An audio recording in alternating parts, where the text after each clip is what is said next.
நம்ம சென்னையில் என்ன நடந்துட்டு இருக்கு, புக் ஃபேர் நடந்துட்டு இருக்கு. அப்போ இந்த புத்தக திருவிழாவில் சீமானவர்களை அழைக்கிறார்கள் ஒரு மேடை. அந்த மேடையில் டிஸ்கவரி அப்படிங்கிற ஒரு பப்ளிகேஷன் ஒரு புக்கை ரிலீஸ் பண்ணுறாங்க.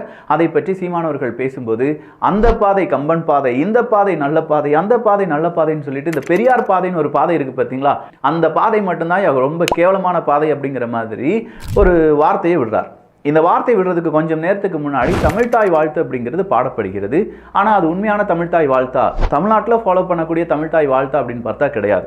ஆனால் நாம் தமிழர் கட்சியினுடைய பல மேடைகளில் இந்த பாடல் ஒழிக்கப்பட்டிருக்கிறது என்பதும் குறிப்பிடத்தக்கது.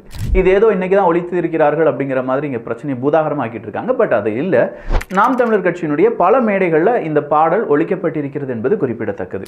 அப்போ இதற்கு சீமானவர்கள் ஒரு விளக்கத்தை கொடுக்கிறார். இங்கே நாங்கள் வந்துட்டோம்னா, நாம் தமிழர் கட்சி ஆட்சிக்கு வந்துட்டோம்னா இப்போ இருக்கக்கூடிய தமிழ்தாய் வாழ்த்து பாடப்படாது. அதற்கு பதிலாக நம்ம ஊரில் தமிழுக்காக மட்டும், திராவிடத்துக்கு கிடையாது, தமிழுக்காக மட்டும் பாடிய நிறைய பாடல்கள் இருக்கு. பாக்கள் இருக்காங்க, அதை பாடக்கூடிய கவிஞர்கள் இருக்காங்க. அதை பேஸ் பண்ணி நாங்கள் ஒரு பாடலை வைப்போம், அது எங்களுடைய தமிழை மட்டும் பேசக்கூடியதாக இருக்கும் அப்படின்னு சொல்லி விளக்கத்தை கொடுக்கிறார். அப்போ மீதம் இருக்கவங்க என்ன சொல்கிறாங்கன்னா, சீமானவர்கள் மீது எங்களுக்கு பெரிய வெறுப்பெல்லாம் கிடையாது, அந்த பப்ளிகேஷன் மேலேயும் இந்த ஸ்டேஜ் அரேஞ்ச் பண்ணி கொடுத்தவங்க மேலேயும் தான் எங்களுக்கு கோரிக்கை, அவங்க மன்னிப்பு கேட்கணும், தமிழ்தாய் வாழ்த்தை புறக்கணித்தவர்களை எப்படி இந்த மேடையை கொடுக்கலாம் அப்படிங்கிற மாதிரியான கேள்விகளை கேட்குறாங்க.